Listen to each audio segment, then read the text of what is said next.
Welcome to the Parents' Compass. I'm so glad you're here today. Stop, just for a second, and think about the first time you smiled at your baby. That heart-melting moment when they finally looked back and gave you that toothless grin. Now, imagine if that smile never came. Or worse, imagine if it was there one day and gone the next. The advice most parents get is dangerous. Don't worry, they say. Boys talk later than girls. Or, he's just a late bloomer, give it time. But in the world of developmental health, wait and see is the most expensive mistake you can make. You aren't just waiting for milestones, you're letting the most critical window of brain development pass you by. In places like New York or Los Angeles, where access to early intervention is a cornerstone of pediatric care, we see children who are identified at 12 or 15 months making astronomical leaps compared to those identified at age 4. This isn't about a label, it's about a roadmap. Today, we are breaking down the 15 early signs of autism in babies that most parents miss, the subtle red flags that could change the trajectory of your child's life. Did you know that the CDC recently updated its prevalence data?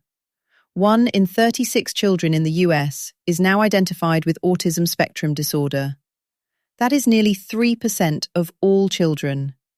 Yet, only a fraction of these children are diagnosed before age 3, despite the fact that signs are often visible by the first birthday. Imagine you're at a playground in Chicago. You see a group of 1-year-olds.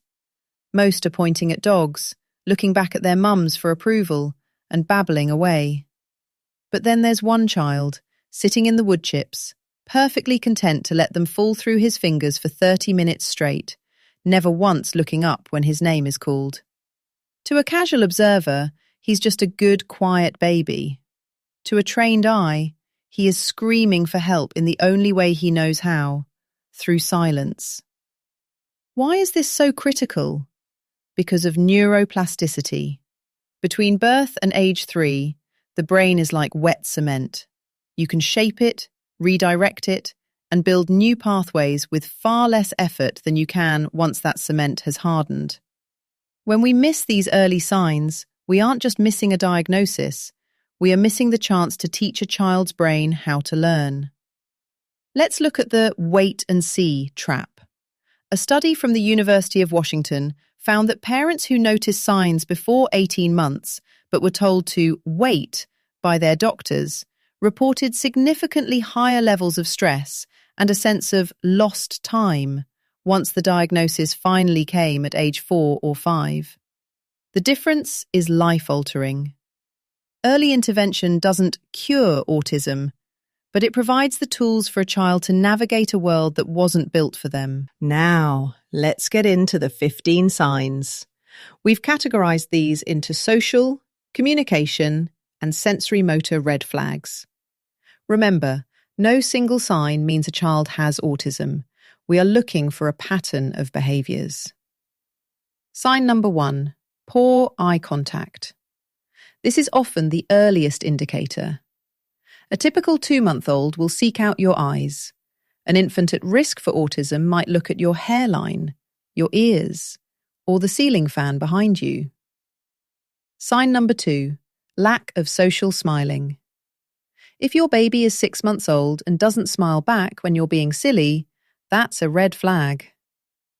Sign number 3, not responding to their name by 9 months. This is huge. Parents often come into the clinic thinking their child is deaf. They'll bang pots and pans, and the baby turns around instantly. But when they say, "Johnny," nothing. The child isn't deaf. They just aren't prioritizing social sounds. Sign number 4, lack of pointing. By 12 months, a baby should point to show you things, like a plane in the sky. If they only use your hand as a tool, grabbing your wrist to move your hand toward a cookie without looking at you, that's a sign.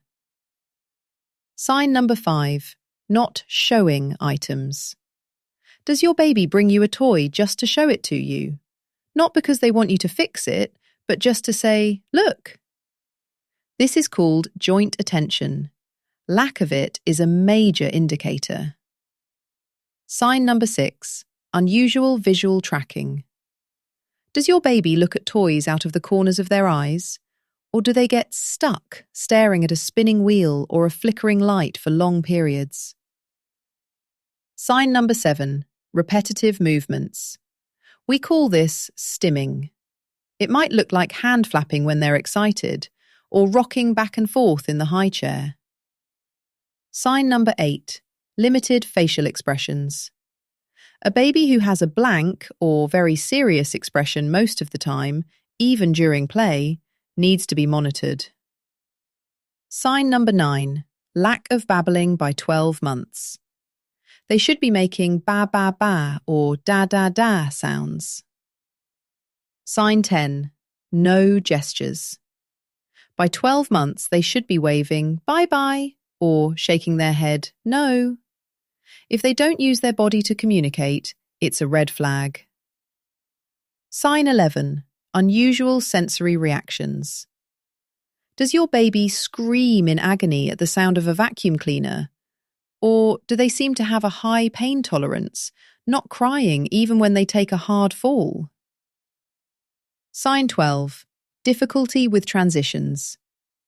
Does the world end if you take a different route on your walk through Central Park? Extreme distress over small changes is a sign. Sign 13, fixation on parts of objects. Instead of playing with a toy car, do they just spin the wheels over and over? Sign 14, delayed motor milestones.